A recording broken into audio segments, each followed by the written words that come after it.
We begin by following the bell inward.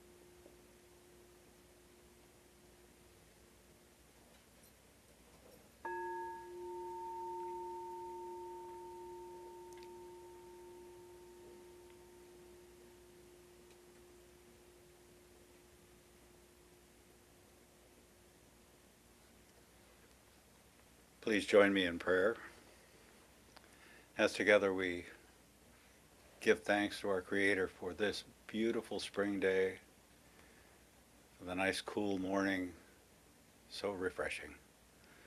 We give thanks for this time together in beloved community, the blessed fellowship of kindred spirits that support us on our spiritual path. We give thanks for the inspiration of Reverend Diana's message this morning, knowing that our hearts are open and our souls are receptive, and we get that inspiration that we use to transform our lives, growing ever into greater, more expansive avatars of spirit.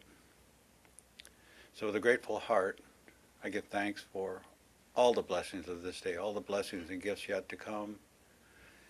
And I simply let this time together unfold, knowing it does so beautifully, powerfully, joyfully, and with great inspiration. I accept it as done, and together we say, and so it is. Amen. Good morning. Good morning. So good to have you all here today. If you're new with us this morning or new online, my name is Reverend Diana Johnson. I'm the pastor and spiritual director for Mystic Heart Spiritual Center. We're an independent interfaith community that teaches universal principles and practical spirituality. We open our doors in welcome, trusting that you will be led to the guidance and wisdom of your own mystic heart. So we begin our Taizé meditative service this morning with musical prayer.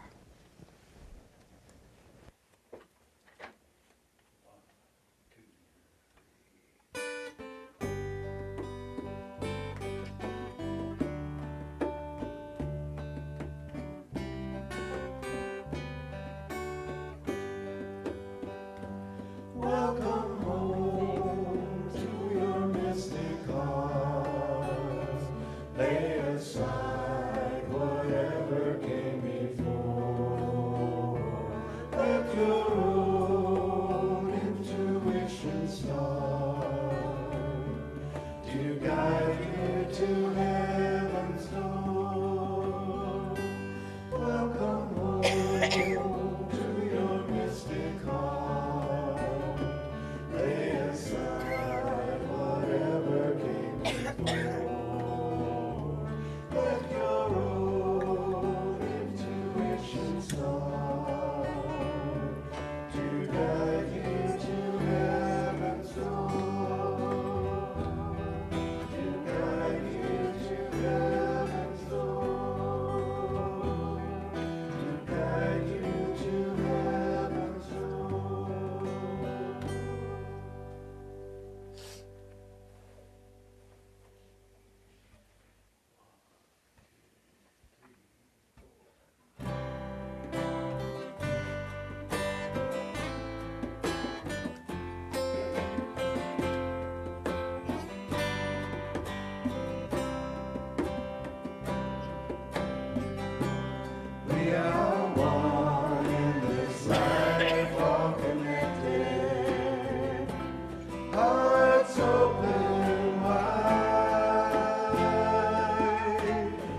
As we prepare our hearts and minds for Taizé this morning, we ground ourselves in gratitude for the many gifts of this day, taking a couple of slow, deep breaths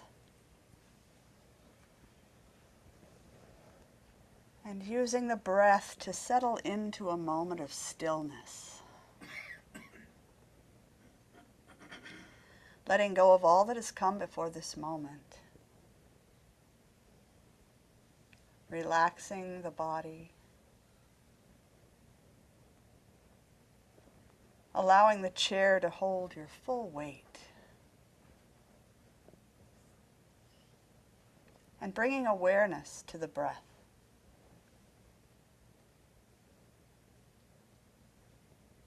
Resting there, giving yourself the gift of presence, feeling contentment with what is in this moment.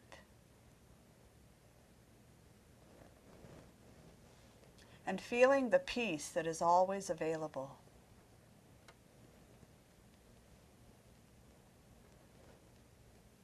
We take a moment to experience our oneness with all of life, to honor our connection with our global family. Going to the imaginal realm with me, that place of infinite possibility, we envision a web of consciousness that surrounds and infuses the planet.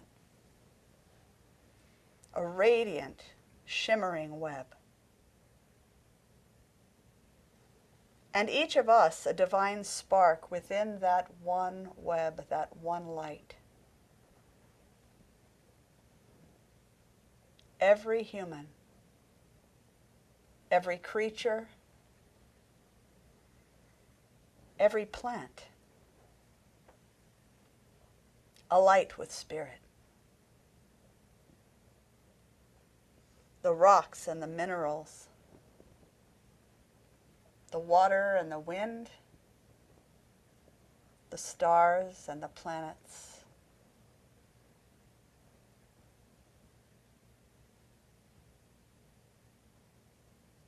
Expressions of Spirit's infinite nature, each one unique but absolutely necessary to the whole,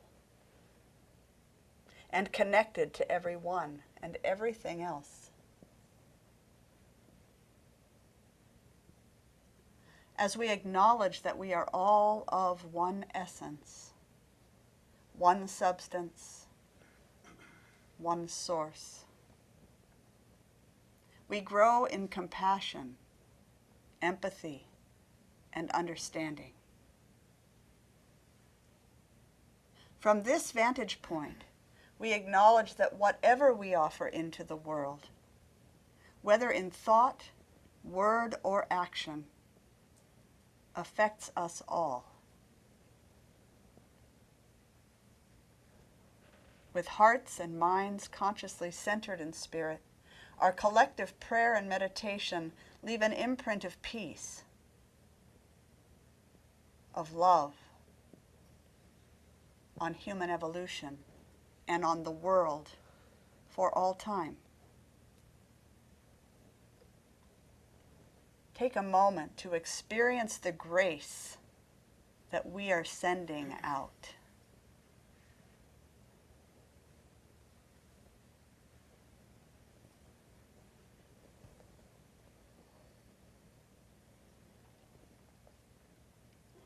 This month, our contemplations are centered in what it means to create beloved community.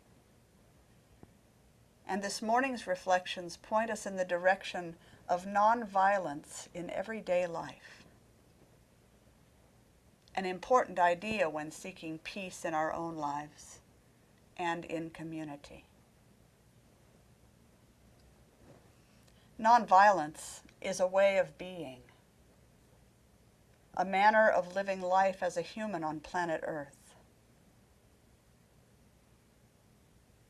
Peace is a quality of spirit, freely given to all people, always available but not always recognized. Each of us aspires to nonviolence in our lives. We may even practice it to some degree in our relationships and interactions with the world. But do we actually know what it is? At first glance, it may seem obvious. I invite you to reflect. What is violence?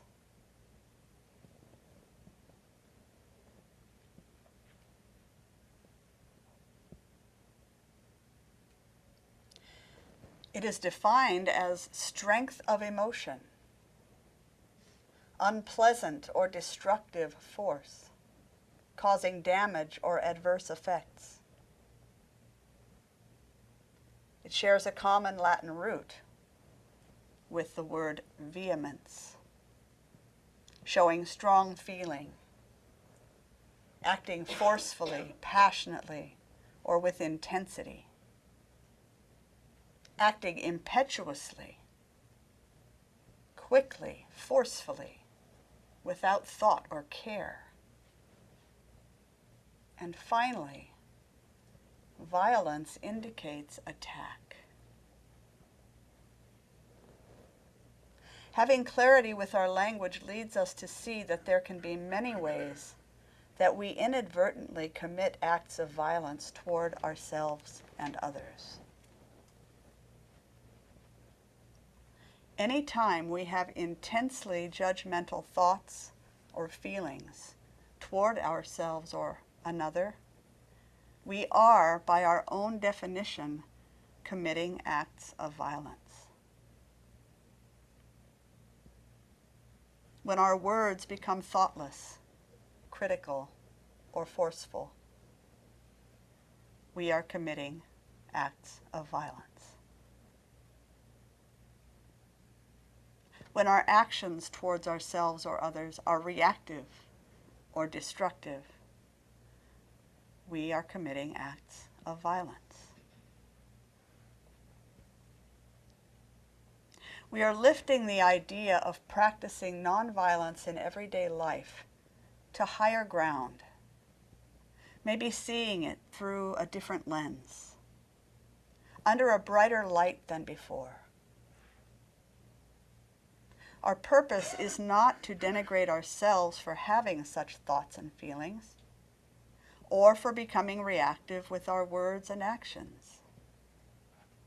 Rather, it is to raise our awareness. Until we are aware of our own patterns, until we accept that they are disturbing the peace, we cannot change them. Lao Tzu reminds us, if there is to be peace in the world, there must be peace in the nations. If there is to be peace in the nations, there must be peace in the cities. If there is to be peace in the cities, there must be peace between neighbors. If there is to be peace between neighbors, there must be peace in the home.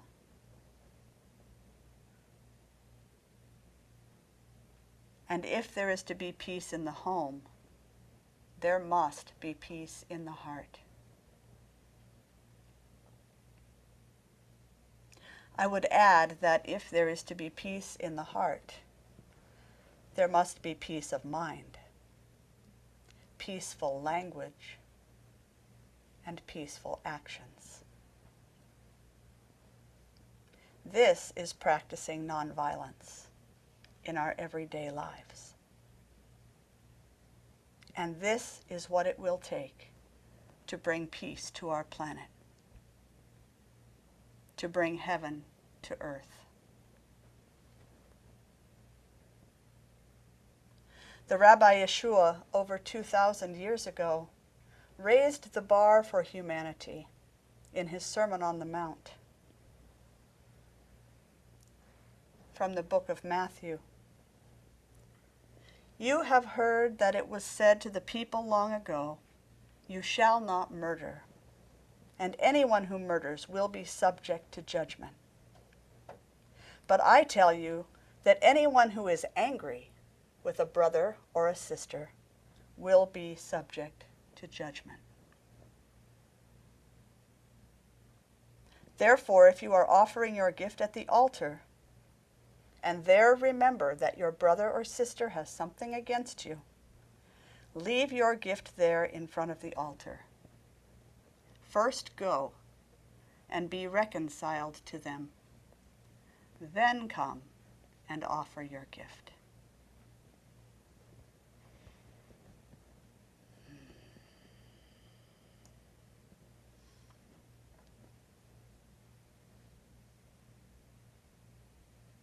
You have heard that it was said, "You shall not commit adultery."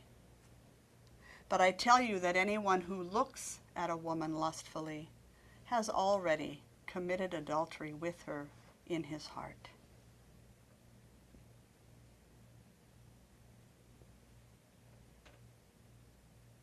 You have heard that it was said, "Eye for eye, and tooth for tooth."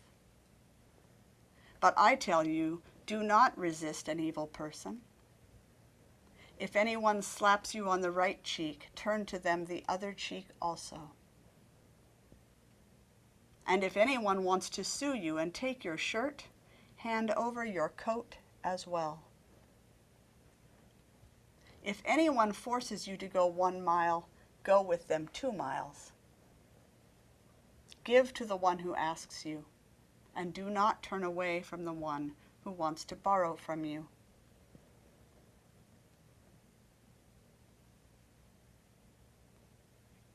You have heard that it was said, "Love your neighbor and hate your enemy." But I tell you, love your enemies and pray for those who persecute you, that you may be children of your Father in heaven. He causes his sun to rise on the evil and the good, and sends rain on the righteous and the unrighteous. If you love those who love you, what reward will you get? Are not even the tax collectors doing that? And if you greet only your own people, what are you doing more than others? Be perfect, therefore, as your heavenly Father is perfect.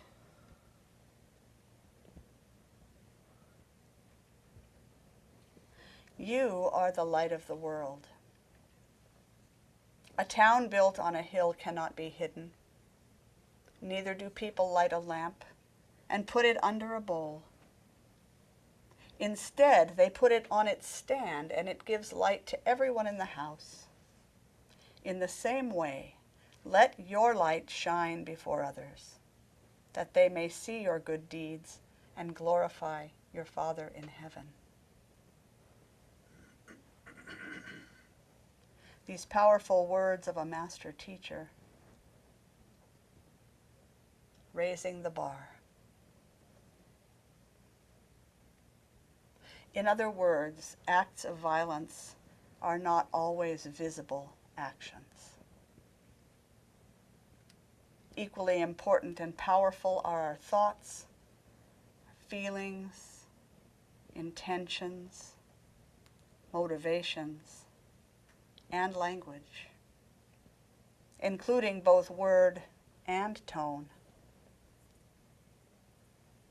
If there is to be peace on earth, it must begin in the hearts and minds of every human.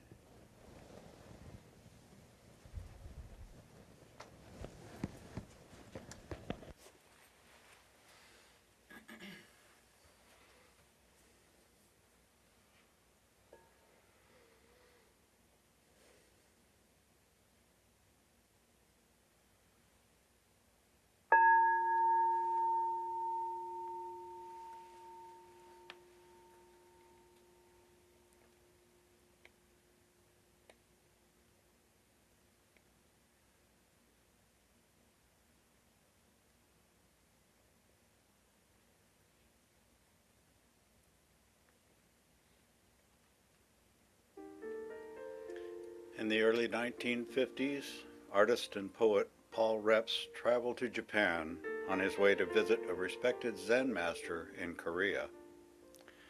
He went to the passport office to apply for his visa and was politely informed that his request was denied due to the conflict that had just broken out. Reps walked away and sat down quietly in the waiting area. He reached into his bag, pulled out his thermos, and poured a cup of tea. Finishing his tea, he pulled out a brush and paper upon which he wrote a haiku, adding a picture. The clerk read the poem, and it brought tears to his eyes.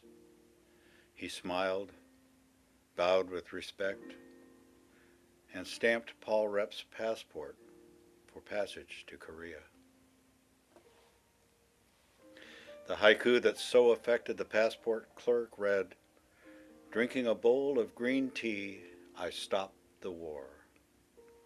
Instead of becoming upset about the passport problem, the poet collected himself. He sat, mindfully drank tea, pulled out ink and a calligraphy brush, drew his tea bowl, and composed a haiku.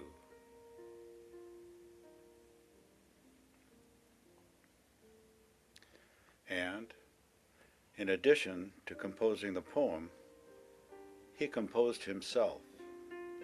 Instead of reacting from frustration, he enjoyed his tea. Rather than becoming annoyed, he drew a picture. He refused to forfeit his peace of mind to negative emotion.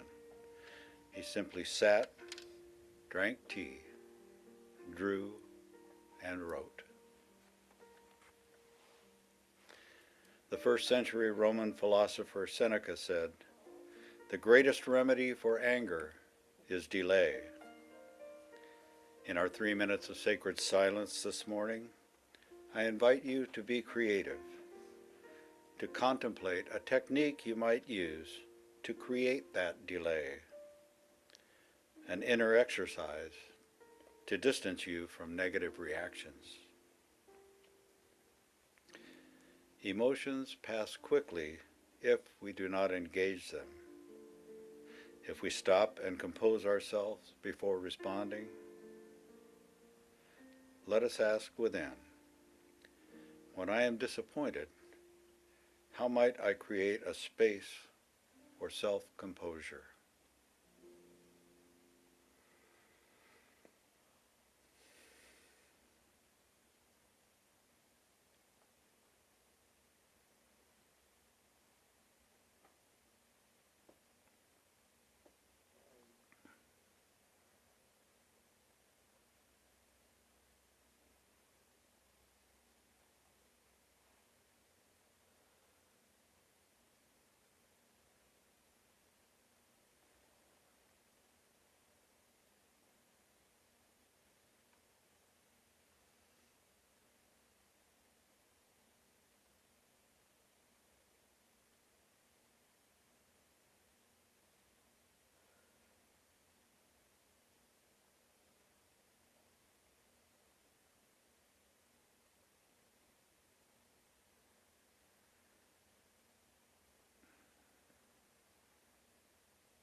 great mystery, divine creator, thank you for your sacred presence in this place, for your inspiration, love, and peace, for your holy people who support me in this beloved community, for this reminder that we are at choice. We can choose to respond in healthy, peaceful ways. May we never forget who and whose we are. Peace is an inside job and not always an easy task, but we each have the capacity to pause, interrupt our reactive patterns, and choose who we are to be in any given moment. To say, in this moment, I choose to respond with love, compassion, and peace. As Taizé continues, we receive Reverend Diana's inspiration with our entire being, allowing ourselves to be transformed, to become instruments of peace, empowered always and in all ways to practice nonviolence in everyday life.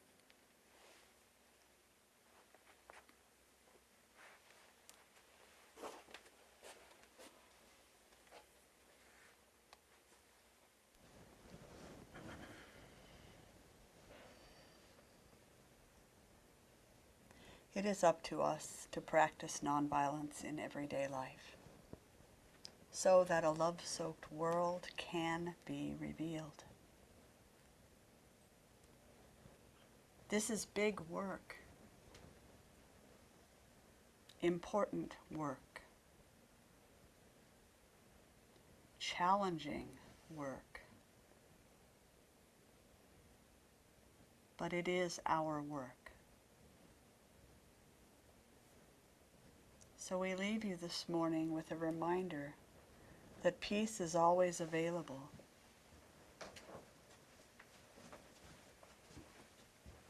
Nonviolence is a choice you can make in every moment.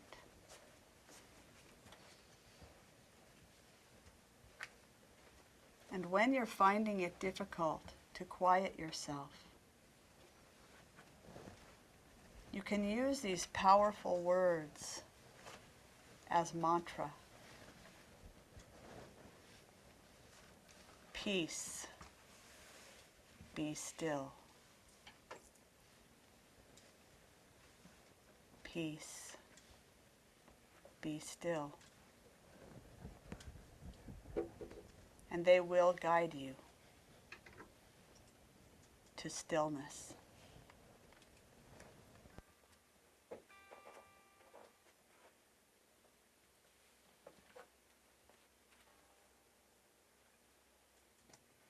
Join us now in musical prayer.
peace be still. I give to you my heart, my soul, my mind, my very will. Thunder of your silence brings a quiet like I've never known before. Straight down to my soul, well, there's a peace be still. Peace be still. I wanna know that peace be still. Give to you my heart, my soul, my mind, my very will. Thunder of your silence brings a quiet like I've never known before. Straight down to my soul, well, there's a peace be still.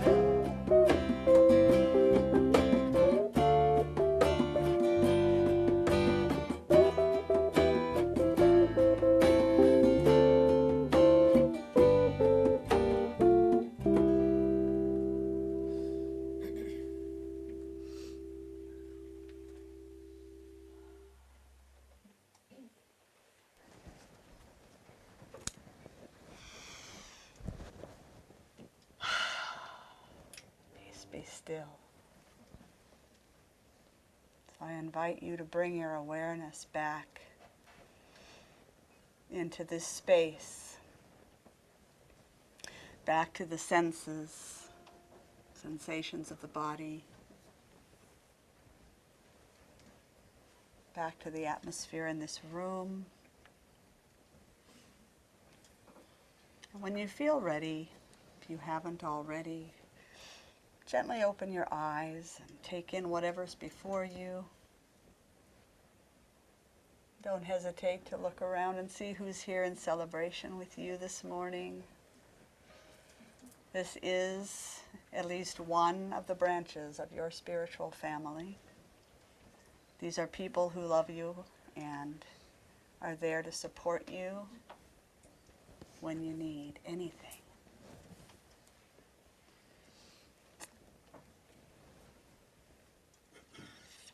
So I invite you now to celebrate with us by offering, should you choose, of your financial good this morning in support of the work that we are doing in the world. We're doing some really good work out there.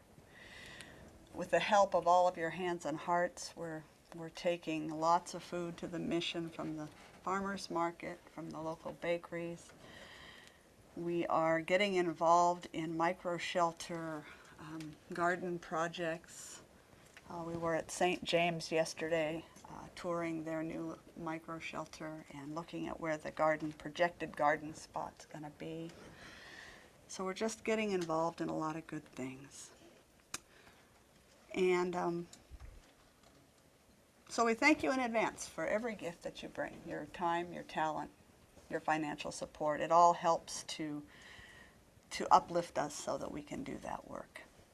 So as we do that this morning, we're going to offer another song and feature Dalton on some vocals.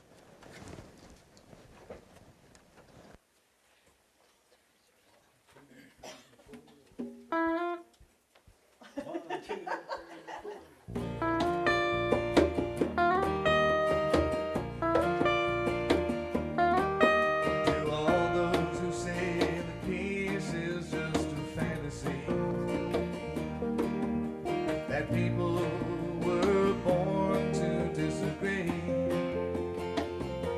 I say start by bringing peace to your own family and watch it spread beyond where you can see. To all those who say our differences are far too great, that people always need an enemy, I say start by bringing love to your community, and then change the way you think about everyone you see. 'Cause peace is possible when we sing our song together. Peace is possible when we let love lead the way. Peace is possible when we reach out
Let's keep dreaming,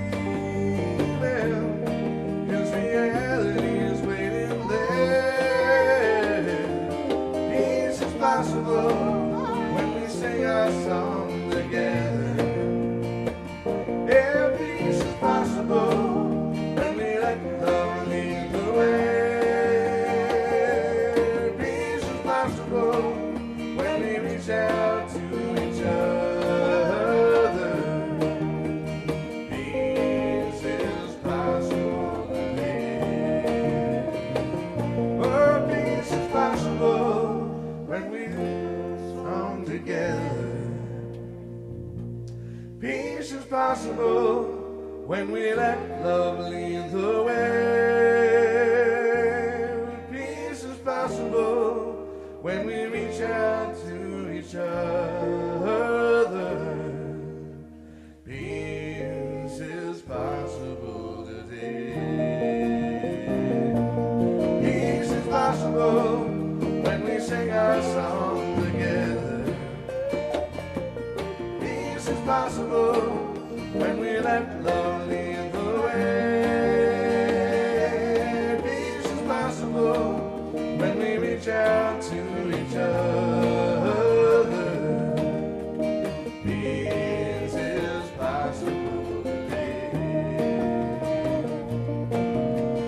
Peace is possible today. Peace is possible today.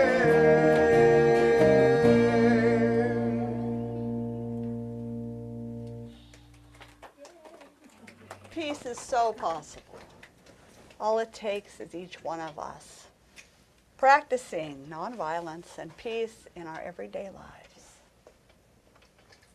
So we say thank you for these gifts that are given this day. Thank you for all of the good work that's already being done because of your gifts.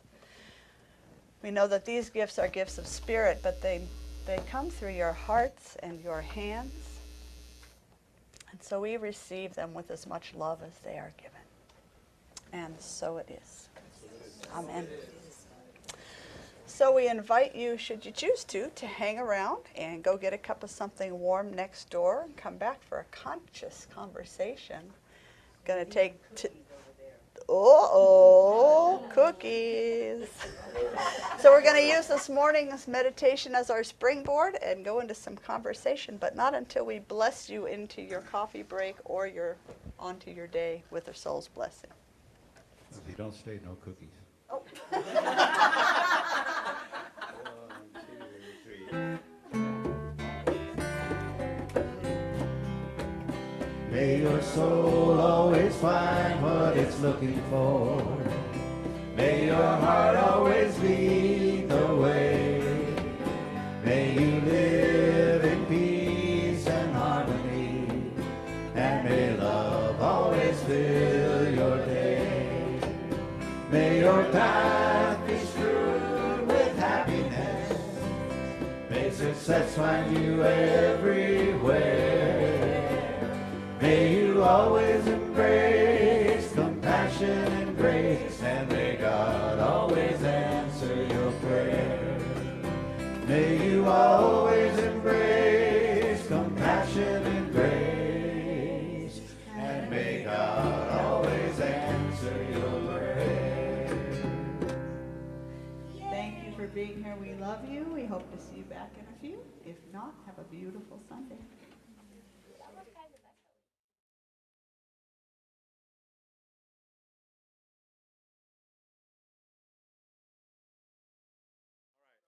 So let's open in prayer and invite ourselves into the presence of Spirit. Oh yeah, Spirit's right here. I feel it. You feel it? Yes. Yeah. All the love, all the joy, all the beauty, all the truth, all the inspiration, all the good stuff you can think of. It's all right here, available to us through the infinite divine working through each one here. So I thank Spirit for this day, for all the gifts and blessings, all the gifts and blessings yet to come. I give thanks for the music, for the talk, for the conversation. I give thanks for the wisdom that each one brings into this conversation. And I know that by sharing these ideas, sharing these inspirations, we all move forward on the spiritual path, and we bring humanity into a greater expression of divinity. So knowing that it all unfolds perfectly and powerfully, I'm just going to get out of the way and let it happen. And together we say, and so it is. Amen. Good morning. How's everybody doing this morning? Yes? How about you guys? How are you doing this morning? Good. All right. Thank you for the cookies. Thank you for the cookies. So good morning and welcome. My name's Reverend Diana Johnson, if you're new with us online today, and I'm the pastor and spiritual director for Mystic Heart Spiritual Center. We're an independent interfaith community. We offer universal principles and practical spirituality so that you might plumb the depths of your own mystic heart for your own answers, because that's where they always lie. So I'm going to invite you to get up if you feel like it. Dance if you feel like it, as we begin with some upbeat music.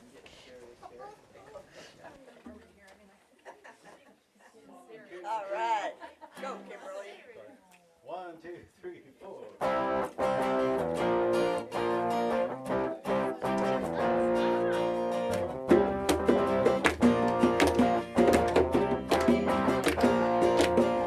Welcome to the Mystic Heart. Join the celebration.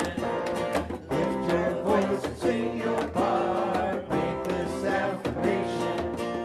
Spirit made us family with loving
stand to get your body involved in this prayer, or should you decide to sit, whatever it takes for you, to call upon the full power of both mind and heart to engage your body, to join in the creation of a love-soaked world. Feel with me now, a world where all people, everywhere on earth, are living from their highest potential. Expressing love and kindness, generosity, compassion, peace, freedom, justice. In this new world, all people honor and care for one another.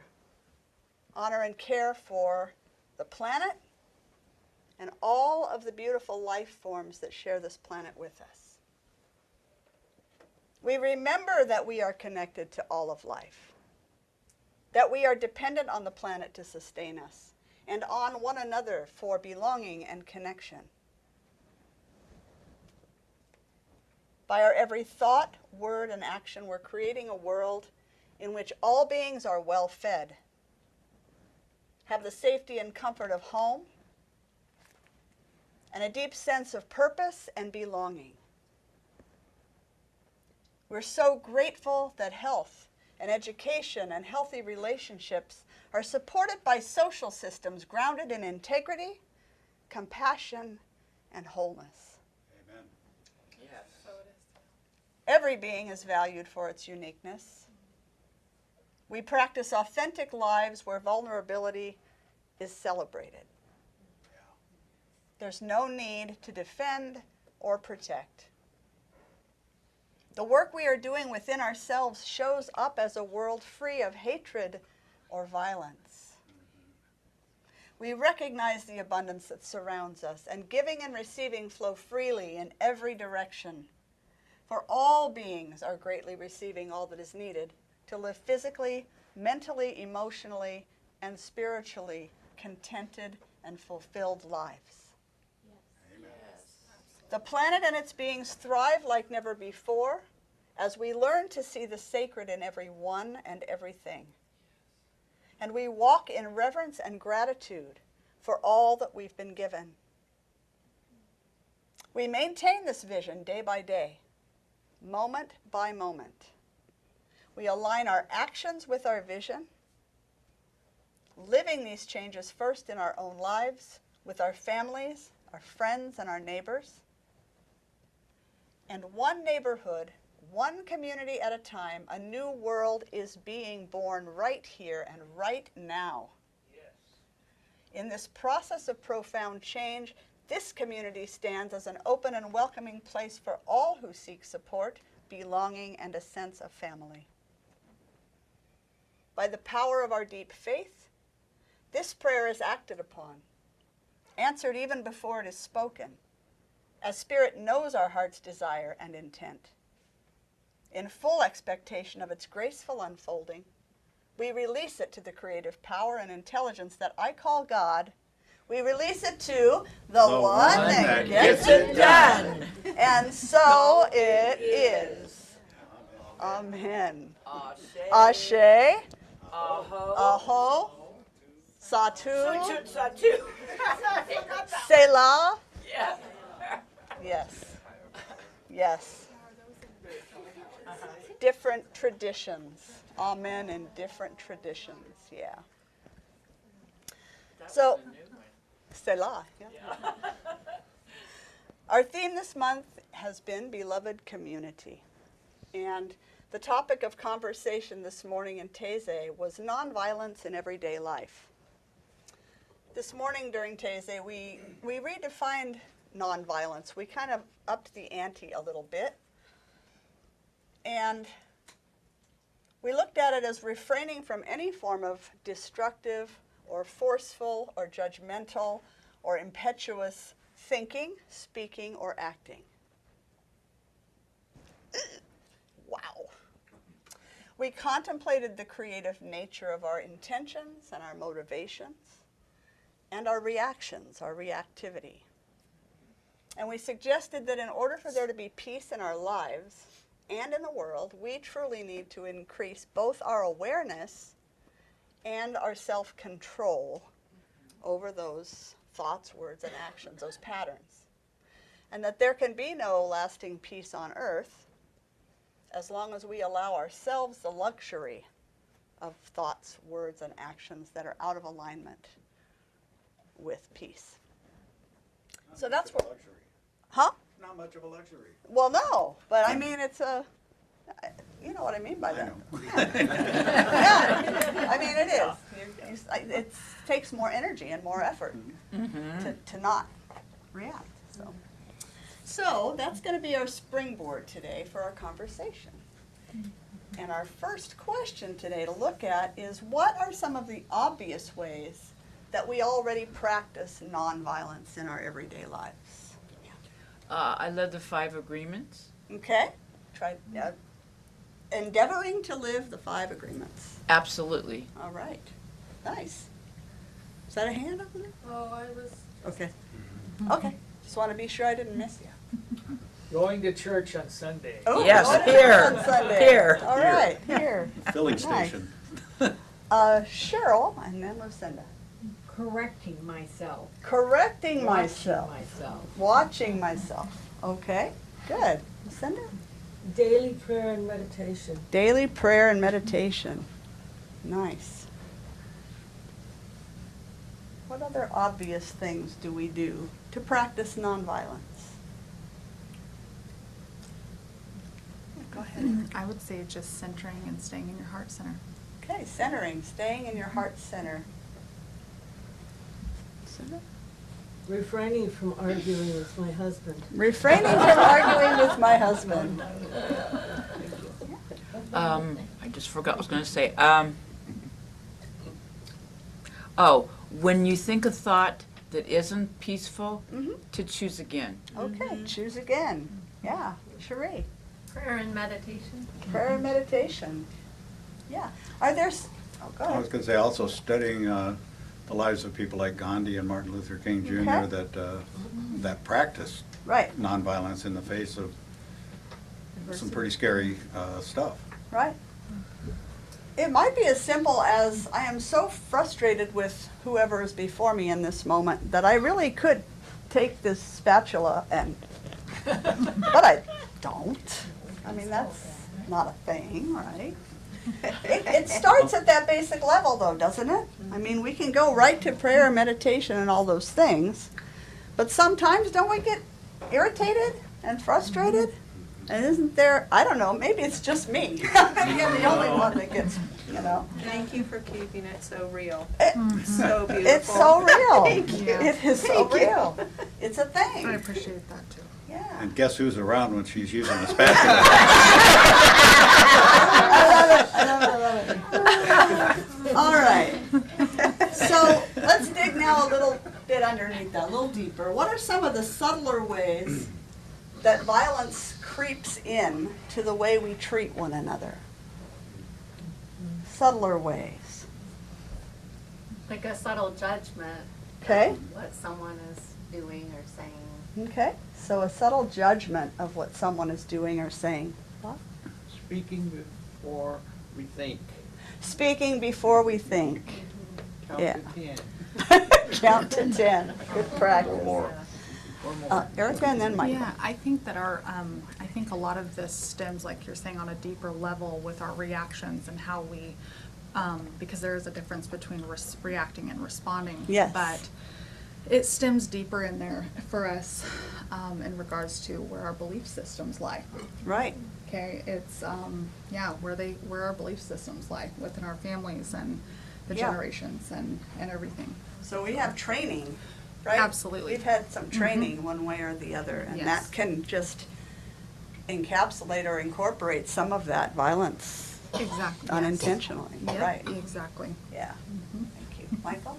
Not really paying attention to the people we're dealing with. Just Okay. pretending to listen, but not really. All right. So lack of attention to the people that are right before us. Is there a hand over there? No? I would say like even your tone or just your, Okay, and sometimes even your facial reactions, and even if you're not intending for that to be right, really be that way, you have to like kind of describe, oh, well, this face is because I'm confused, or this face is because I'm this particular feeling, not, because it's not always clear. right. And when someone knows you, even then, Yeah. that still can be misconstrued, so you have to Right. verbalize what your intent of your expression is even. Right. Facial expressions, body language, yeah, letting people know, you know, this is not me angry with you, this is me confused about what I just heard, or whatever it is. Yeah. So there's so many ways it can creep in. It can be concealed as a joke. Yeah, Right. those don't usually work though. Yeah, concealed as a joke, a tease, a poke, sarcasm. Maybe that's just me too. I don't know. It's not. What about unreasonable expectations? That one's a really big one. Mm, Because you're always going to be disappointed because the other person doesn't see anything the way you do. right. So can that be a very subtle form Yes. of violence?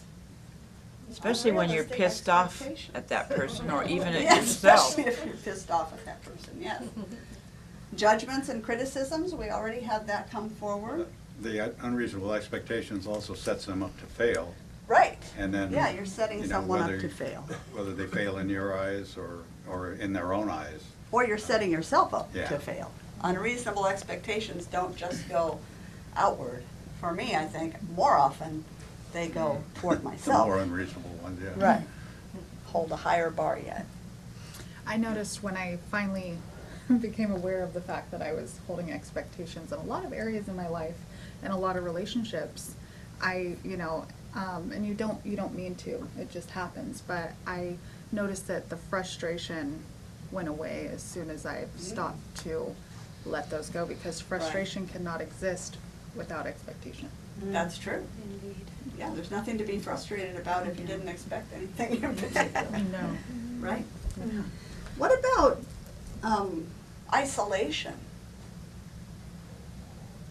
Think about isolation You or mean, like during isolating. COVID? Well, or, yeah, that kind of isolation, or, I don't see you. Shunning, yeah, I don't see you. Could that be considered a subtle form? Shunning is of definitely violence? violent. Yeah, shunning is. Isolation can be self-chosen, It can be, you know, like for meditation, right, but when it's forced, then yeah, that's an forced extreme, isolation. extreme form of violence, I think. It also, I think, shows up, and I may be saying something a bunch of you are going to react to, assuming that. We like it. Assuming that everyone believes the same thing, and it's cool that everyone believes the same thing, Right, rather than perhaps, as I'm hearing more here, everyone has the same intention, right, though it shows up in a variety of ways. yes, We can be Yes. very arrogant that we know the best way. right, right. God's on our side. Yeah. True church, So we all have that a- stuff. We have, I think, a benefit here in that when we walk through the door, we know we're an interfaith community. We know we all have different ways of understanding spirit, of worshiping, if we call it that, of practicing devotion, if we call it that, of meditating, if we call it that. But you're right, the intention is the same, and we learn so much from one another by really listening to what other people do and how they feel and what they believe. So it's really an unusual place. I find it to be a really unusual place.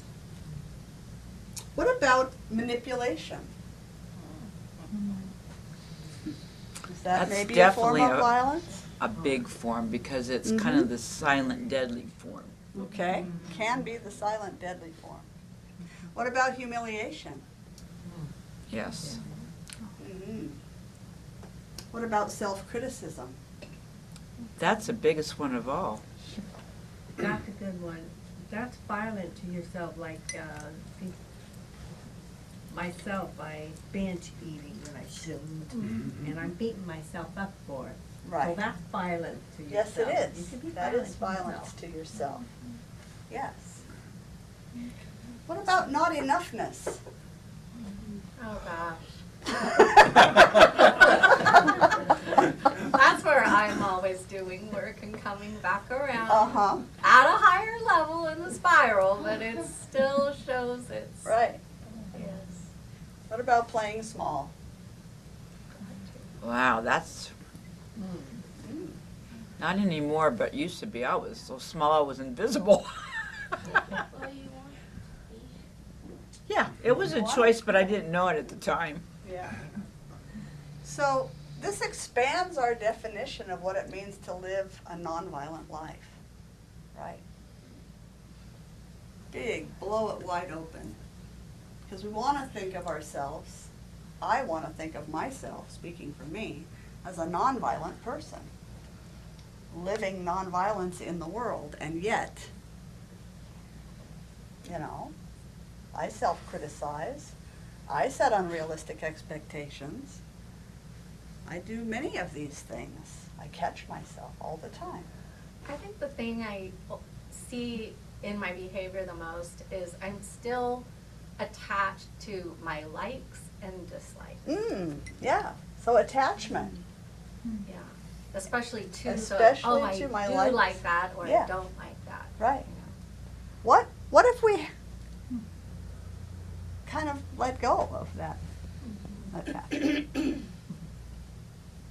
Yeah. Buddha said that attachment is what causes sorrow. Right. Causes sorrow, causes suffering. Right, suffering, that was Yeah. it. Yeah.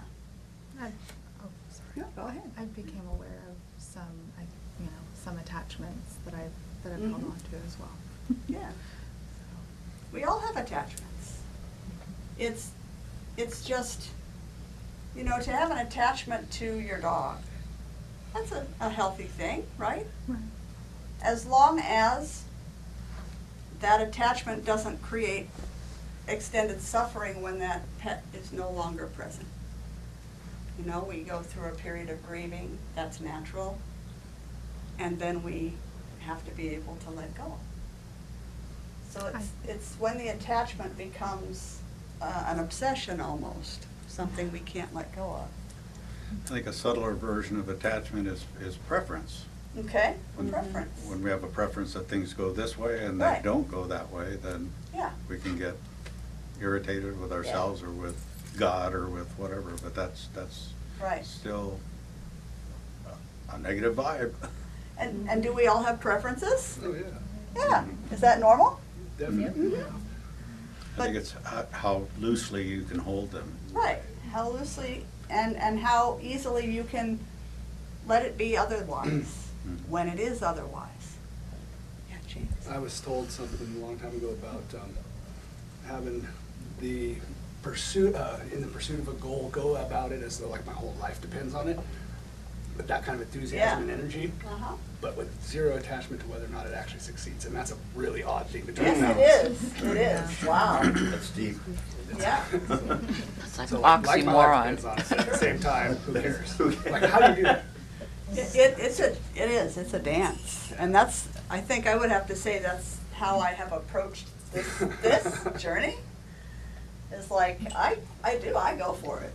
And I'm absolutely, this is, you know, the vision. And people have asked me, what would happen if people quit coming or this stopped happening this way? And I go, oh, I've got a list of 10 other ministries I could do. You know, So good. it's like, ooh, a gardening ministry, ooh, a food ministry, ooh, a music ministry. So the interesting part in that is my level of intensity and enthusiasm around it Uh-huh, can maybe make it challenging for others to articulate their different opinion, right, which can create a conflict, uh-huh, or seem like I have so much attachment that I can't take feedback. yeah, So, yeah, it's just an interesting dance when we've got a lot of people really enthusiastic about all kinds of projects and all kinds Right. of stuff. yeah. How to navigate that in the community. Yeah, so can we be enthusiastic and sharp of vision and all of those things and still be open to hearing everybody's opinions and needs and that is a challenge, right? We can't get tunnel vision in how we see it if we're working with other people. So this morning we took a look at the Sermon on the Mount during Taizé. I'm going to loop back around and look at some of the pieces specifically, and then open it up for some conversation about it. And offering some context, the master teacher Jesus was not asking the people to abandon the 10 Commandments and the 613 laws of Moses. 613 Wow. That's all. laws. That's all. Boy, that's all. We got a lot. He was actually raising the bar from there. So in Matthew 5:21 through 24, he says, "You have heard that it was said to the people long ago, 'You shall not murder, and anyone who murders will be subject to judgment.' But I tell you that anyone who is angry with a brother or sister will be subject to judgment. Therefore, if you're offering your gift at the altar and there remember that your brother or sister has something against you, leave your gift there in front of the altar. First go and be reconciled to them, then come and offer your gift." All right, in a nutshell, what's that mean? I really think that it means forgiveness Okay. for yourself and whoever you're having a bone to pick with. All right, forgiveness for yourself and whoever you might hold something against. It's clearing your consciousness too. I mean, Clearing your if you got consciousness. something negative in there, that's gonna taint your offering. Okay, so clearing yourself, clearing your heart, clearing your consciousness so that you're not tainting the gift that you're offering. The murder and the anger is the same. Mhm. That's what he's saying. Yeah. Yeah. It's the same. It's the same energy, right? Exactly. Yeah. So when, like say, for example, you had an issue with somebody, and Mhm. you have forgiven or whatever, Right. but then they, on that end, aren't receptive, so then Right. it comes back to that violence of yourself. Because you bring it back going, well, what could I have done different? Other than, I Right. mean, all you can do is just continue to pray, but Yeah. it's kind of you gotta, that balance of knowing when to say, I'm just gonna be praying. Yeah, and having the ability to, when you say, "I have forgiven," but the other is still engaging, if you're still being pulled into that engagement, then you're actually still She's engaging. backing off, yeah. Yeah. So, yeah, Gary. I also think it's good to remember why Jesus was doing it. Mhm. And the fact was that the Hebrews had basically taken those as checklists. Right. And they were basically saying, well, today I didn't covet, today I didn't commit adultery, so Mhm. I'm okay. Right. And he was driving it back to the heart. Yes. And to say, it's not enough that you don't stab your brother. Right. It's a matter of your heart, where Yeah. your heart is. And I think for us, it's important to remember that there's a lot of stuff that goes on in our spirit that really does contaminate everything. Yes, yeah. That's like what Susan was saying with the murder and the anger. It's both contamination, right? It's coming from the same energy. Yeah. Sure. Thank you.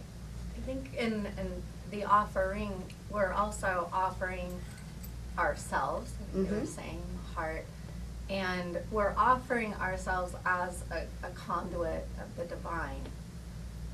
But if we're holding on something over here, we're not really able to be Right. that conduit of Yeah. love and peace and joy.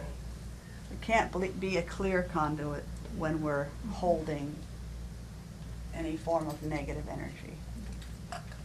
Yeah. I think what he was also saying is that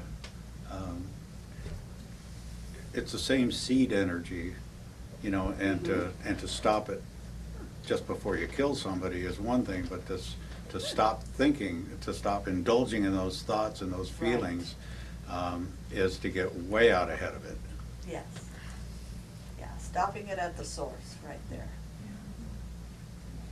Anything else on that one? I have another one for you.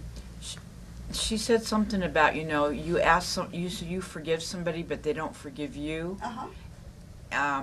And what I've come to do in my life is I'm disappointed by my daughters. They're my adopted daughters and they don't need me.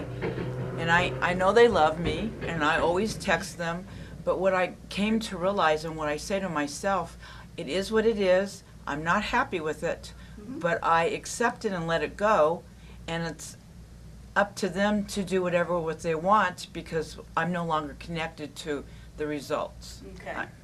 And that's made a big difference. It is what it is. I'm not thrilled, but I accept it and I let it go. There And you that's go. been so healing for me because then I have no expectations. I just Right. love them no matter what. Right. Yeah, you can bless them, hold no expectations. She's helped me with that too. Yeah. Big time, because I was holding, Okay. like I said, I was holding a lot of expectations with my family and, Uh-huh. and then realizing even with my kids, and it's Right. like, they're babies, they're kids, they're gonna cry, and that's okay. Right. And I was being triggered just because it gets frustrating, it gets challenging, Sure. but I try to take that step back in those steps that you were talking about earlier, and like how we can, not react to violence, Right. So, thank you for that. Thank you, yeah. So basically, hateful, vengeful, or angry thoughts are powerful and they're destructive, just as actions can be. So, in another couple of verses, he said, "You have heard that it was said, you shall not commit adultery, but I tell you that anyone who looks at a woman lustfully has already committed adultery with her in his heart." That's a tough one. Jimmy Carter got in a Some lot folks. of trouble for saying that in public. Uh-huh. He sure For did. being vulnerable, yeah. Yep. Yeah. So, what's that mean? Does that have any connection to what we just talked about? He had his hand up Oh, first. I'm sorry. Y'all. Yeah, I grew up in the 60s and 70s and was part of the whole hippie thing, and that was the free love time, and there was a lot of indiscriminate sexuality going on, I would say, and I would say. and it's, but I did see it cause damage. I mean, Yeah. some people got really pretty severely emotionally hurt Yeah. by all these casual relationships. Okay. So, go ahead. But it's not just adultery with your Right. heart. When you covet what somebody else has, Yes. and you go, God, that's not fair. They got a new car. My car needs a new transmission. Cancel, turn, burn that one. Anyway, you can covet. It's being when you look at somebody else and you go, ooh, I wish he was mine. That's a covet. Right. I think I said that word right. Yeah. So it doesn't just means you want it and it's got to be yours and you just Right. covet it. But that cannot just be with another person. That could be with something somebody else has. Right. So it That's goes true. further than just adultery. That's true. The grass Yeah. is greener on the other side. The grass is And what I've always learned so to much greener. remember is that you need to water your own grass. Right on, Lori. Water your own grass. If you water your own grass, you won't have to look to the other side. That's right. Any other thoughts about that one? Have another one. Go ahead. I was just gonna say, I think it's completely related Uh-huh. to the aforementioned, because it's saying, what is the first place that you can catch yourself Yes. before you go down whatever road that's. Right. Yes. So again, going back to what Gary was saying, going to the heart and catching it, as you're saying, before it, at the source, catching it at the source when it begins, and not allowing it to create havoc in your life. Okay, next one.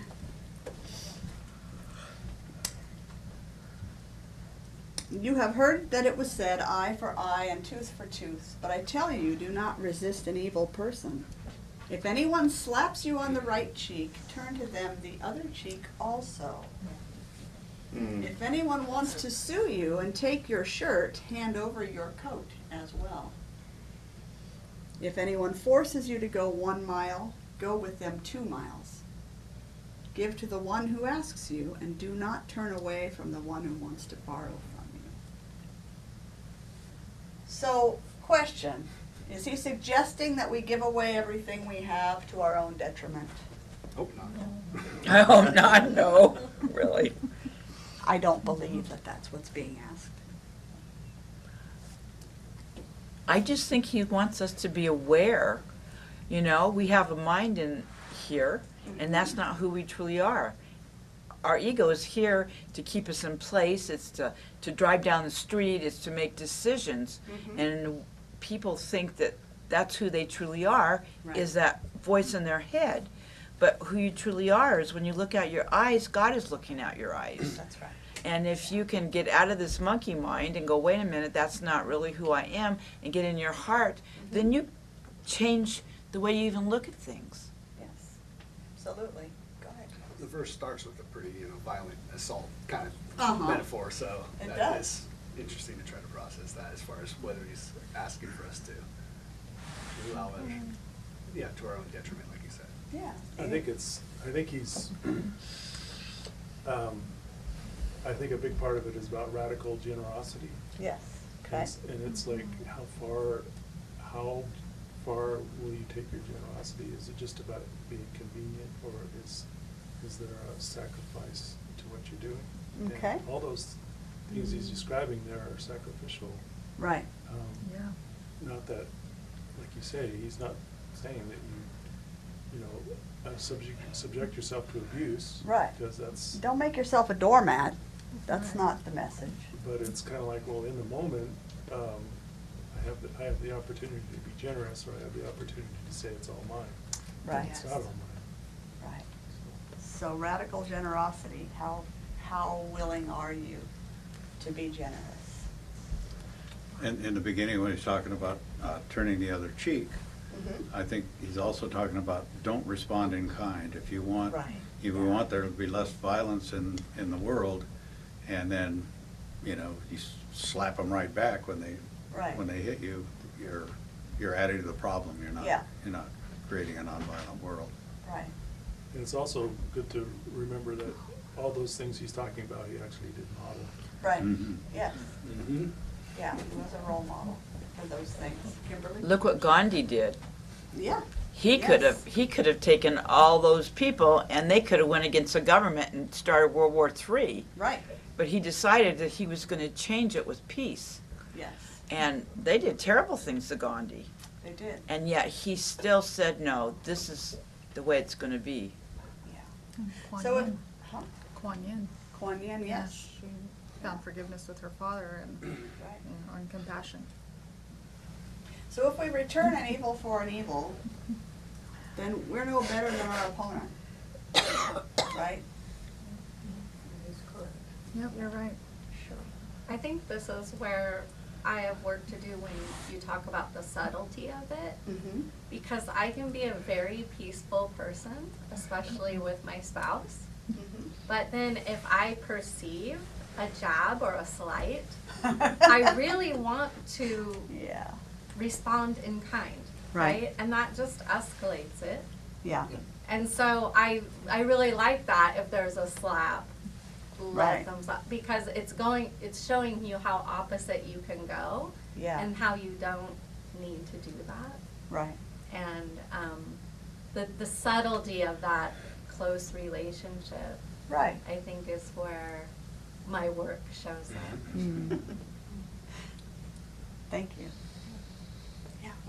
Actually, it's when we get into a situation where someone pokes us or someone says something to us and we want to respond in the same way, it's actually a fight or flight moment. Yes. And I've seen it and felt it many times in my life where I replay this incident where someone said this thing to me, and I just want to have the right thing to say right back to them. And I would be in the shower just thinking and Right. over and over and Yeah. over again.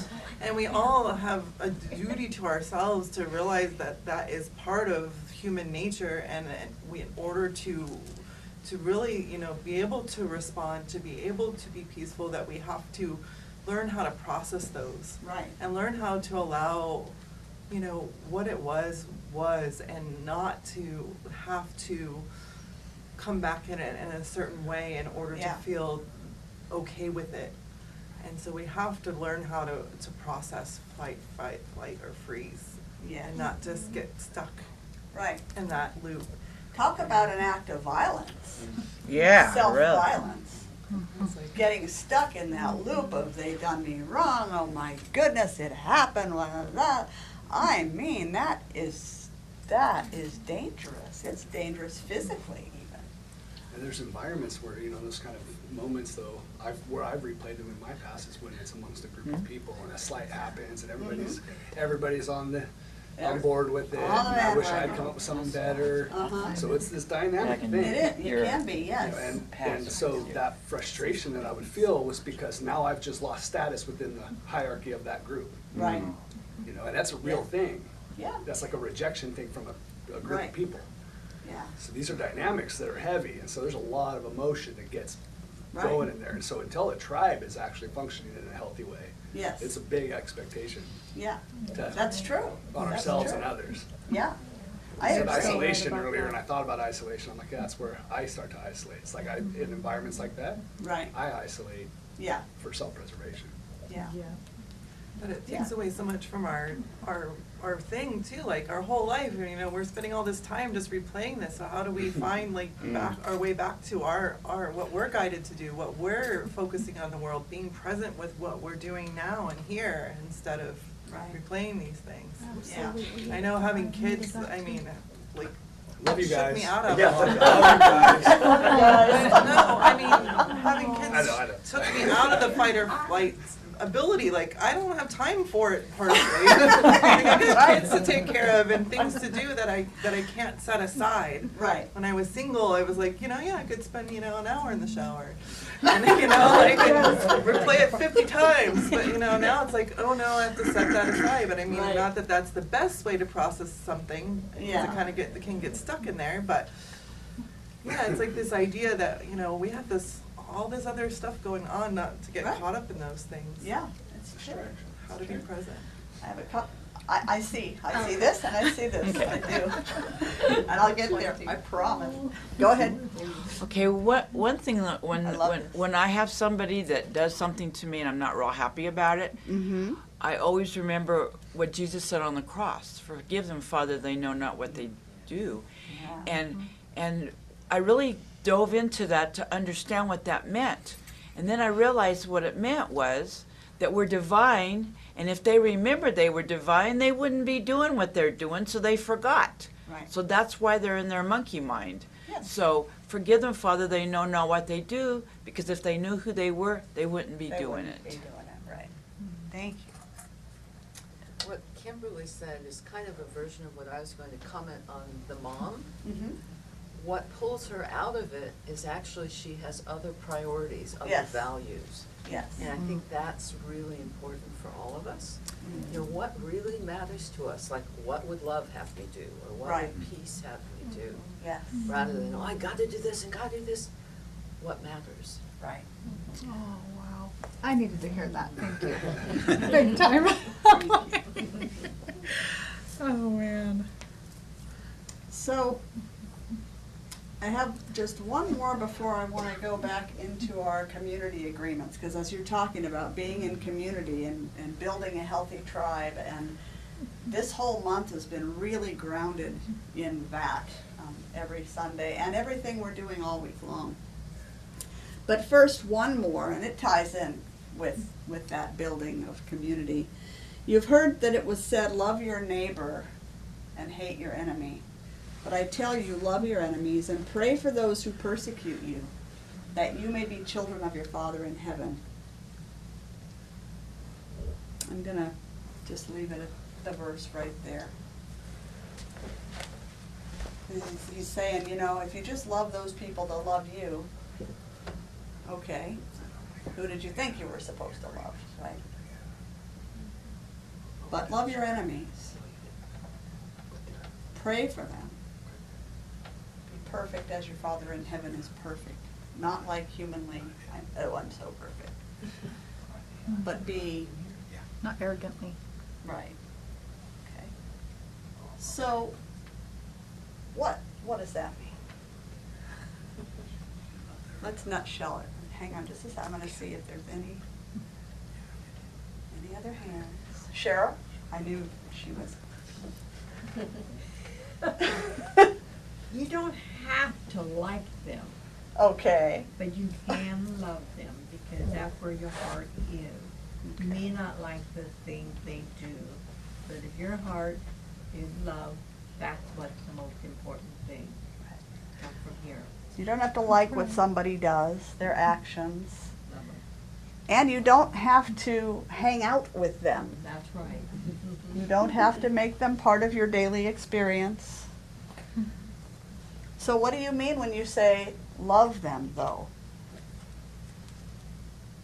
You be there for them. If something were to happen to them, you be there to serve them, care Okay. for them. And that's love. Okay. Have your heart open for that. All right. So be available if needed.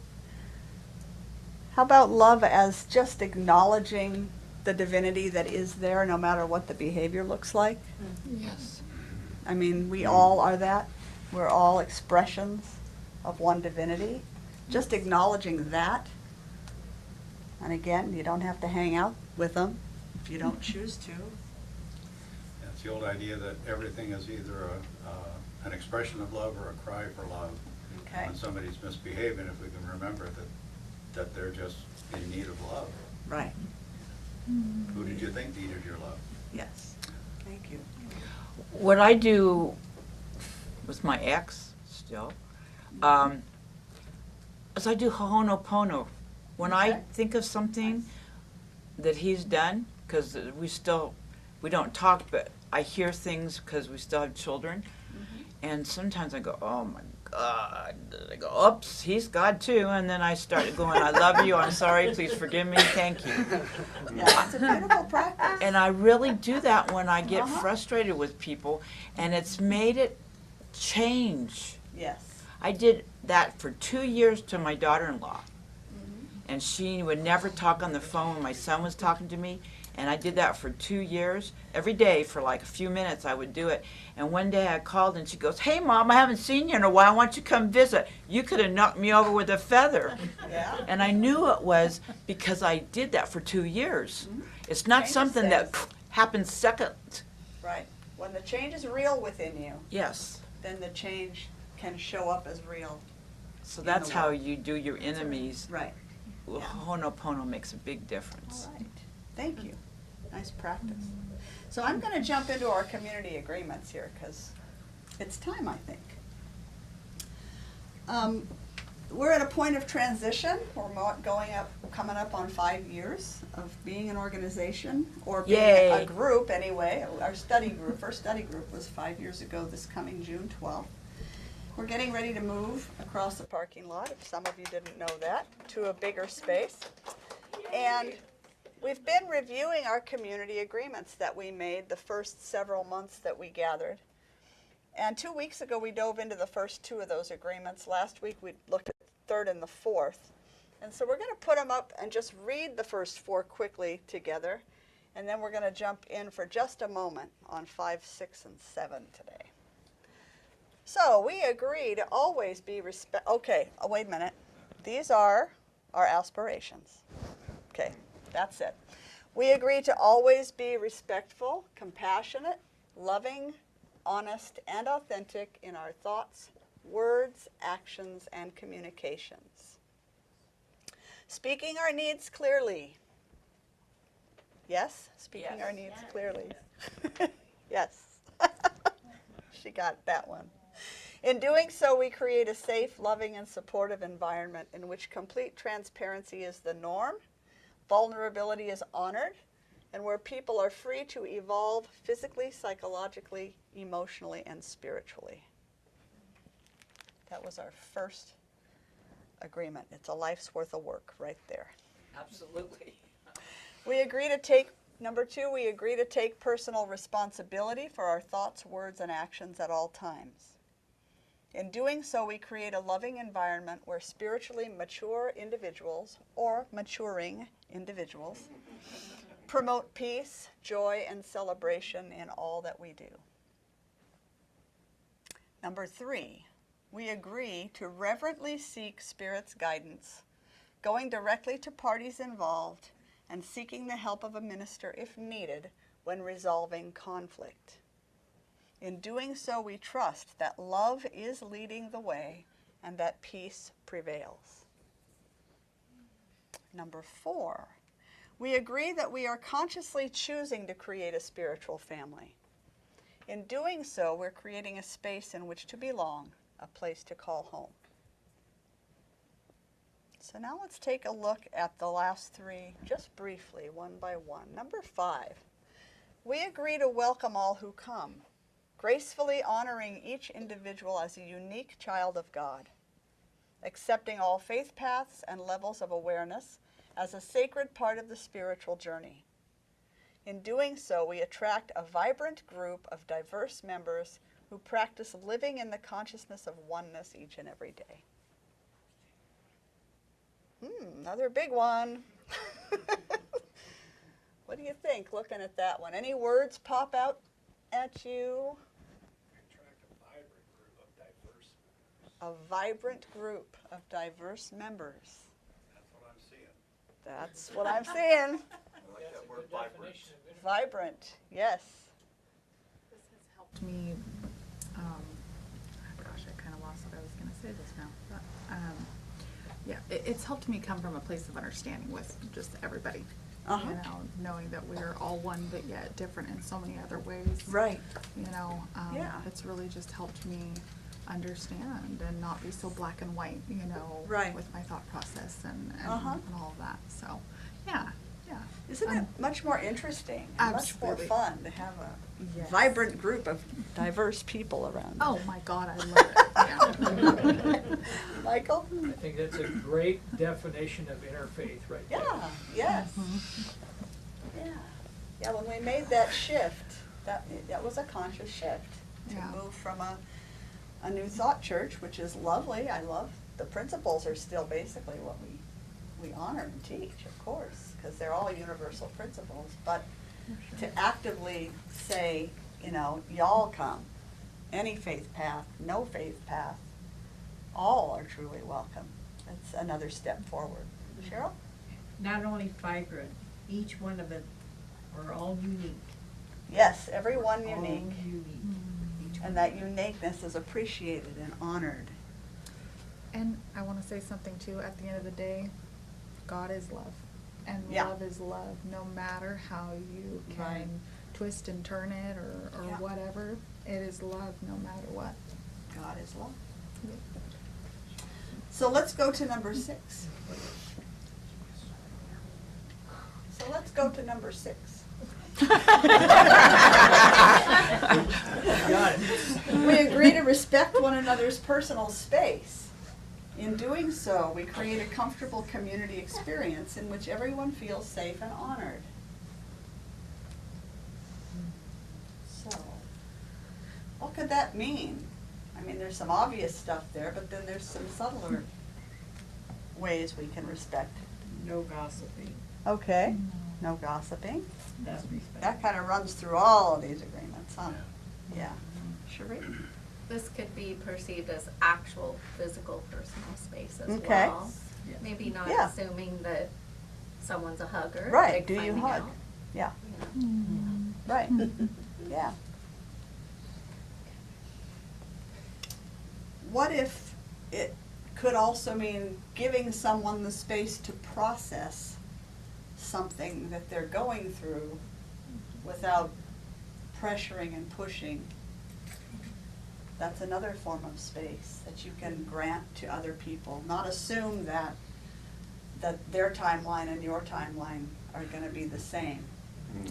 That is so true. That kind of goes back to the unreasonable expectations. Unreasonable expectations, right. What about trusting and knowing that given time, you know, I know that given time, you have everything within you Absolutely. to come to your own answers, and I'm here, should you need a listening ear. But really trusting the God in you is coming forth, is giving you your answers, not believing that I have your answers for you, because I don't. I hardly have mine. You mean you don't have the answers for me? I think it comes down to just like, you know, we're community and support and Right. love, Yeah. you know? Yeah. This is awesome. Let's go to number 7, the last one. We agree to live from a consciousness of wholeness. Again, this is our aspiration, okay? We aspire to agree to live from a consciousness of wholeness and abundance. In doing so, we create personal lives in the spiritual home that are radiantly healthy and free from limitation of every kind. There's nothing we need to fix. There's nothing we need to fix. So all those rules, or whatever you want to call them, agreements, makes this place the best place to be on Sunday. I'm glad you feel that way. Certainly where I want to spend my time. Me too now. This is my Yay. first day and you guys are beautiful people. So glad. And you're here. I feel like I've found my space. David, are you? No? Okay. So, for me, what this means is that when I'm living from my internal guidance and I'm grounded in faith and I'm grounded in the infinite possibility of spirit, I'm trusting that all needs are always met, that God uses all things for good. When I can be in that space, that's what this speaks, a consciousness of wholeness and abundance for me. That's what that means to me. I love how this applies, you know, individually and collectively. Yes. I think sometimes we as individuals can realize our abundance or see abundance and wholeness, but then when we come together sometimes we can be like, oh, but can we afford the new space, or Right. you know, something Yeah. like that we clinch Right. up. Yeah. It's easy You to know? do that, right? Yeah, and Yeah. I really love how we practice what we preach, as far as we're practicing that here's how we manifest in our lives Mm-hmm. as an individual, but as a collective group. Right. And we're gonna live that. Yes. And I just love how every aspect of this collaboration has the foundation on what those spiritual principles are. Yes. And we never throw them out the window. Right. They apply always. Yes. Do we do that perfectly? Of course not. But it's a beautiful foundation that we Right. consistently recognize, and you know, I really Yes. appreciate that. Thank you. Beautiful. I'll just demonstrate briefly, and then we're going to wrap up with a prayer. I think it's time. And wow, we have had a great conversation today, but I don't want to keep it here till 3 or something. We also have a delicious lunch next door waiting for us. But we want to share a couple of quick things about how this is unfolding so far and why we are continuing to take steps forward. So initially, this building came to my awareness through Doreen, that the building was available. I looked at it, I thought, oh, it would need some walls knocked out, stuff like that, but in my work. So I called the landlord, who has signed a piece of paper saying that we can have all the time that we need, free of rent, over there to do what we need to do to get in there, because she wants us to stay. She doesn't want us to go elsewhere. We're going to be getting I don't know, 350 or 400 extra square feet. Instead of 2 suites, it'll be 1 big space for the same rent that we're paying here. She's glad to do that. We, through another person who attends, found an architect who is willing to do our drawings for the city pro bono. We just got back every penny of our down payment that we had for the retreat that had to be canceled. Even though Airbnb never gives back all of it. Oh, I'm so glad. They always keep the fee, which would have been $650, and the landlord, it says she'd give back half. We got every penny. So it's that kind of stuff that's telling me, you know, take the next step, take the next step, because it's been graceful. It really has so far. And yeah, we have a lot of work to do, and we'll get there. We'll get there. I can already see it done. It's just a matter of taking the steps to get there. So thank you for bringing that up, Cherie, because it's important to practice that faith in that way, to pay attention to the signs and then to follow them. So anything else that needs to be, wants to be, before I close up in prayer? Okay. Okay, so let's just take a moment of gratitude for all of the wisdom that's been shared, all that has transpired here this morning. The light of Spirit indeed shines brightly in this space. The light of Spirit shines in through and as each one of us here. The love of God fills our hearts and our minds and our sacred space as we gather together in community. Coming to know one another, we experience the presence of God. We are the hands and the feet and the voices of the One. And here is what I know. We need one another. We are made to live together. We are made to serve together. We're here to receive the gifts offered to us by others and to give our gifts in return. We depend on one another to do our work, to do our psychological and our emotional work, as well as our spiritual work, so that we can rise in awareness for the good of the whole.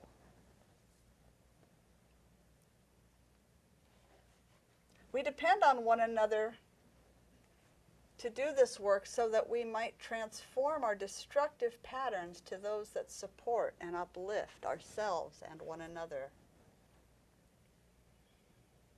And as we do this, it brings peace to our hearts and our minds, brings peace to our lives, and ultimately to the world.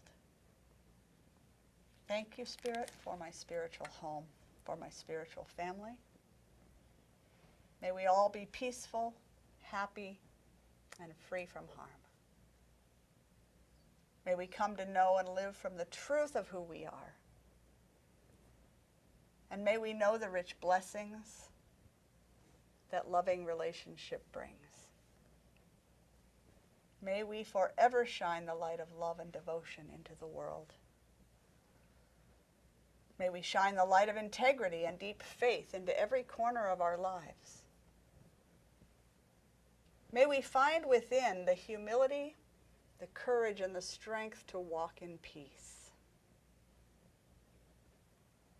Thank you, Spirit, for this day and for blessings too numerous to name. Those gifts that I would call beautiful, graceful, easy, and welcome, and those that challenge me to grow in character and resilience and faith. I walk in reverence and gratitude for this masterful creation, for the powerful presence and guidance of Spirit in my life, resting in God's presence and knowing that my prayer is answered before it is spoken. I let it be. And so it is. Amen. Thank you all so much. this conversation every week is a highlight for me, certainly, and I hope it is for you as well. So I invite you to join in the celebration of the work that we're doing. If you would like to make a contribution financially to our community, now would be a time. We're going to offer you some music while we do that, right? Yep. Okay. If you're with us online today, you can go to mysticheart.org and you'll find a donate button. You'll also find our mailing address. And we also have a gracious giving program should you decide you want to be a regular monthly contributor to our community. So we're going to do a couple of songs this morning because we have all of us together and because we can, and you guys tend to like the music, so. I was gonna ask, actually, do you guys have, like, could I get a copy of the songs maybe, like to listen to in my car, or? They will be online on our website. Okay. The whole services go up by tonight. Chris has it on, he's got it on podcasts and YouTube and everywhere. Facebook, yeah. So this one will be maybe a song you remember, and if you think about it, these are some of the challenges to being in community. This is an old song called The Games People Play. Oh, wow. I can do this.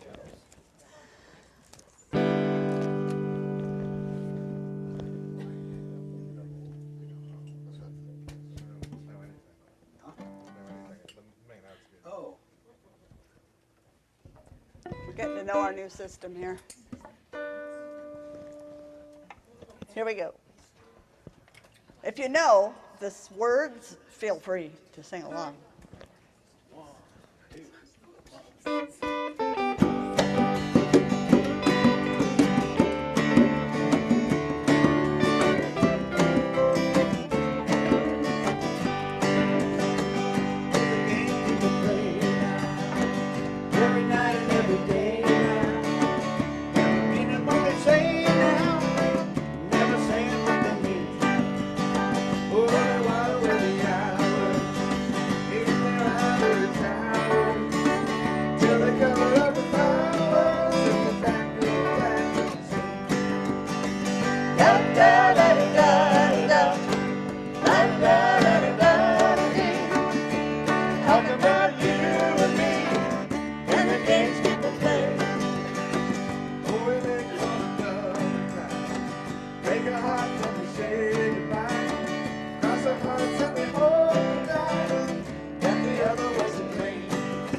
da-da-da-da-da-da-dee.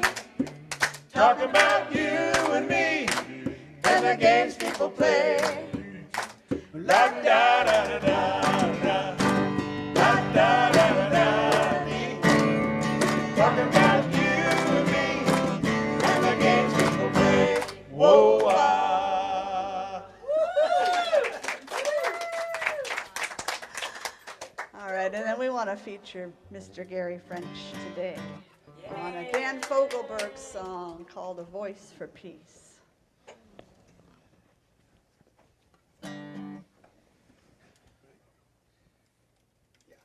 One, two, three, four.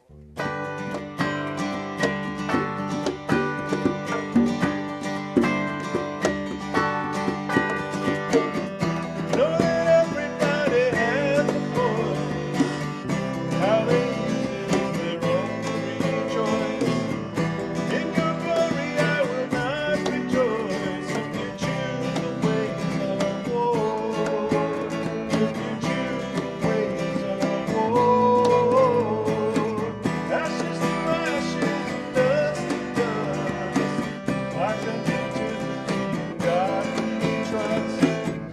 How much longer will you shelter us while we choose the ways of war?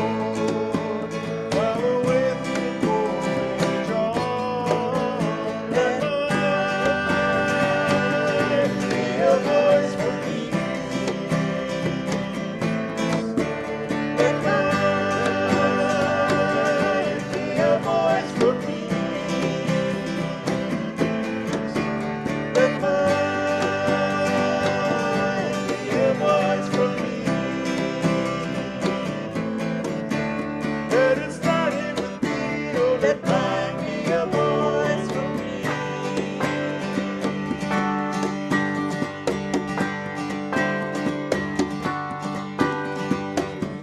The book tells us thou shalt not kill. Truth keeps shining and it's shining still. How much blood upon this earth must spill before we lay our weapons down? Let us weigh our weapons down. Be a voice for peace. Let mine be a voice for peace. Let mine be a voice for peace. Let it start in with me, oh, let mine be a voice for peace.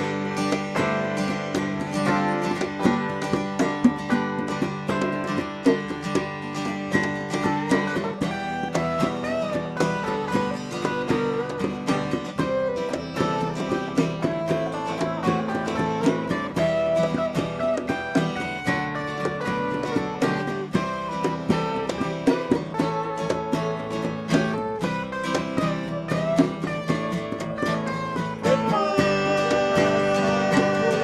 be a voice for peace. Go ahead, sing along. Let mine be a voice for peace. Let mine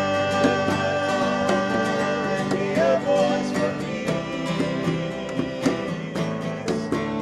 Let it start in with me, oh, let mine be a voice. In the face of the beast, let mine be a voice. In the death that we see, so let mine be a voice for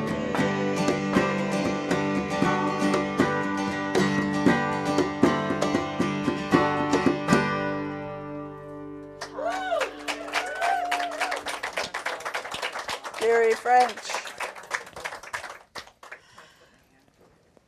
We thank you so much for every gift given this day and every day. Such a generous community. We are so blessed. Thank you, Spirit, for all of the gifts that come in and through these beautiful beings into this community, where they are grown and expanded and then offered back into our greater community. And so it is. Amen. That brings us up to date. I'm going to go switch hats. Okay. And if you are here for a first time or haven't been back in a while, this is late for us. We don't normally go. But it was a great conversation, and y'all wanted to talk, and so we have that freedom. It's great. You got us on a roll. Great. All right, so we're going to close up with our closer, our closing song. So feel free to sing along, dance, move, whatever. 1, 2, 3, 4.